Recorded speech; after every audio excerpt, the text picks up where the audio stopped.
Uttaranchal University, Dehradun, NAC A+ accredited university. ఎన్నో కోరుకుంటారు, ఎన్నెన్నో ఆశిస్తారు. అవన్నీ నెరవేరాలని దేవుళ్లను ప్రార్థిస్తారు, మొక్కులు మొక్కుతారు, ముడుపులు కడతారు. తీరితే, నెరవేరితే గురి కుదిరిందంటారు. భక్తితో అర్చిస్తారు, ఆరాధిస్తారు. అయితే నిజ జీవితంలో అనుకున్నవి ఏవీ జరగకపోవచ్చు, కోరుకున్నవి లభించకపోనూ వచ్చు, అర్హమైనవి అన్నీ దక్కించుకోవచ్చు. అదంతా కాలం చేసే మాయాజాలం.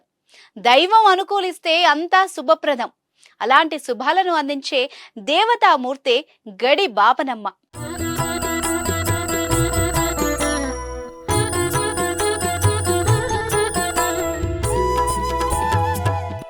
ఆనందమయమైన జీవితానికి అవసరమైన మార్గం చూపే కరుణామూర్తి ఆమె. ప్రతిభను ఆశీర్వదించి ఆధ్యాత్మిక ఉత్తేజాన్నిచ్చే జీవన స్ఫూర్తి ఆమె. అడవి తల్లి గుండెపై కొలువై అందరినీ కాచి రక్షించే కరుణామయ్య ఆమె. ప్రకృతి నుండి పచ్చదనాన్ని ఎలా విడదీయలేమో అక్కడ వాళ్ల మనసుల నుంచి కూడా ఆ తల్లిపై ఉన్న భక్తిని వేరు చేయడం దుస్సాధ్యం. ఆమంటే వాళ్లకి ప్రగాఢ నమ్మకం, వాళ్లంటే ఆమెకు అపార ఇష్టం. అందుకే అక్కడ ఏ శుభకార్యం తలపెట్టినా ఆ తల్లికి మొక్కాల్సిందే, ఆ దేవత ఆశీస్సులు తీసుకోవాల్సిందే. ప్రకృతి పచ్చడి చీర కట్టి పరువాలను ఒలకబోసినట్టు కనిపించే అందమైన ప్రాంతం అది. శీతల వాయువులు వింజామరులై వీస్తున్న అనుభూతిని కలిగించే అద్భుతమైన ప్రాంతం అది. ఏరులై ప్రవహించే చల్లటి జలాలు మడిని తడుపుతూ ముందుకు సాగే దృశ్య మాలికల ఆవిష్కరణ ప్రాంతం అది. అలాంటి సుందరమైన కొండ కోనల మధ్య అలరారుతున్న అద్భుత క్షేత్రం అది. ఉమ్మడి తూర్పు గోదావరి జిల్లా రంపచోడవరం మండలంలో ఉన్న సీతపల్లి గ్రామం అది. ఆకాశాన్ని తాకుతున్నట్టు గుబురుగా పెరిగిన వెదురు పొదల మధ్యన నిలిచిన దేవతామూర్తి గడి బాపనమ్మ. ఆ తల్లికి నిలవుగా నిలిచిన సీతపల్లి అంటే ఏజెన్సీ ప్రాంతంలో తెలియని వాళ్లుండరు. ఆమె దుర్గాదేవి స్వరూపం, నిర్గుణాలను హరించే దైవం, సద్గుణాలను పాదుకొలిపే దివ్య మూర్తిమత్వం, అనుకున్నది నెరవేర్చే స్వభావం. అందుకే ఆమె అందరికీ ఆరాధ్య దైవం.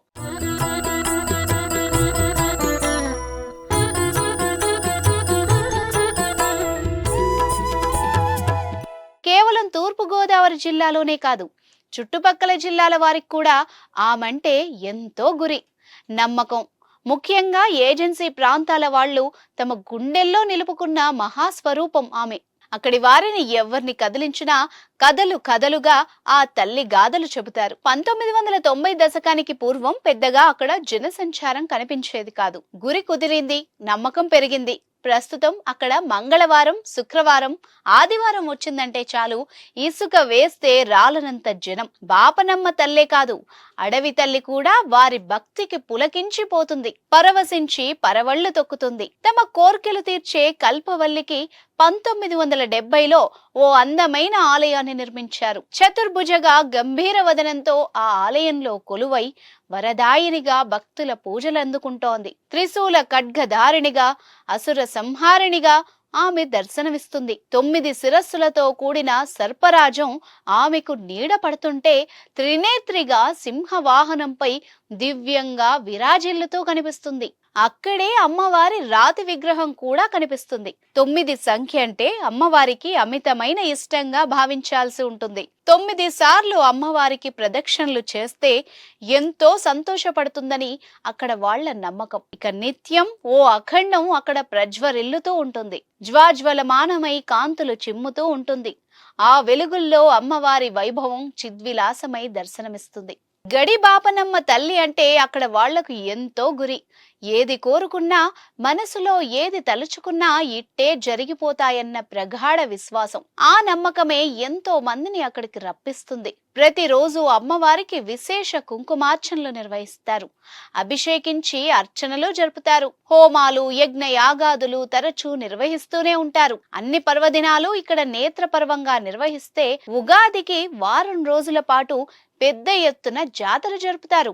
ఆ సమయంలో అమ్మవారి తీక్షణత చెప్పలేవని, ఎంతో భక్తితో అక్కడకు వచ్చేవారు ఆమె కరుణకు పాత్రులు కావడం కోసం అనేక పూజలు నిర్వహిస్తారని చెబుతారు. కుజ నాగదోషాలు ఉన్న వారితో పాటు సకాలంలో వివాహాలు కాని వారు, పిల్లలు కలగని వారు 9 శుక్రవారాలు నిష్ఠగా పూజలు నిర్వహిస్తే అనుకున్నవి ఇట్టే జరిగిపోతాయని అంటారు. ఇక న్యాయ వివాదాలు, భూ తగాదాలు ఉన్నవారు కూడా అమ్మవారిని నమ్ముకొని మొక్కుకుంటే ఇట్టే ఆయా సమస్యలు పరిష్కారం అవుతాయని చెబుతారు. కోరికలు సిద్ధించగానే అమ్మవారికి మేకలు, కోళ్లను సమర్పించుకుంటారు.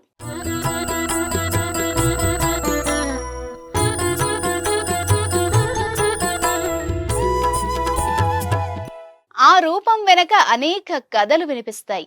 అనపర్తి గ్రామంలో జన్మించిన బాపనమ్మకు యుక్త వయసు రాగానే తల్లిదండ్రులు పెళ్లి ఏర్పాట్లు చేయడం మొదలు పెడతారు. దానికి ఆమె తాను దేవతా స్వరూపమని, వివాహం తనకు తగదంటూ అడవుల్లోకి వెళ్లి అదృశ్యమైందని చెబుతారు. ఆ తర్వాత కొన్ని సంవత్సరాలకు తల్లిదండ్రులకు కలలో కనిపించి తాను సీతపల్లి అడవిలోని వెదురు పొదల్లో శిలామూర్తిగా ఉన్నానని చెప్పడంతో అందరూ అక్కడికి వెళ్లి గాలించగా ఓ పొదలో పసుపు కుంకుమలు అద్దిన ఓ మూర్తి కనిపించిందట.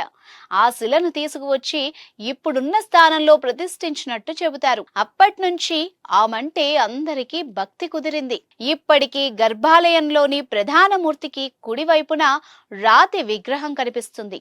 ఎడమ భాగంలో ఓ ఘటం ఉంటుంది. గర్భాలయం ఎదుట బయట వైపున ఓ లోహ విగ్రహం, ఆ విగ్రహమూర్తికి ఎదురుగా ఓ జ్యోతి వెలుగుతూ కనిపిస్తుంది.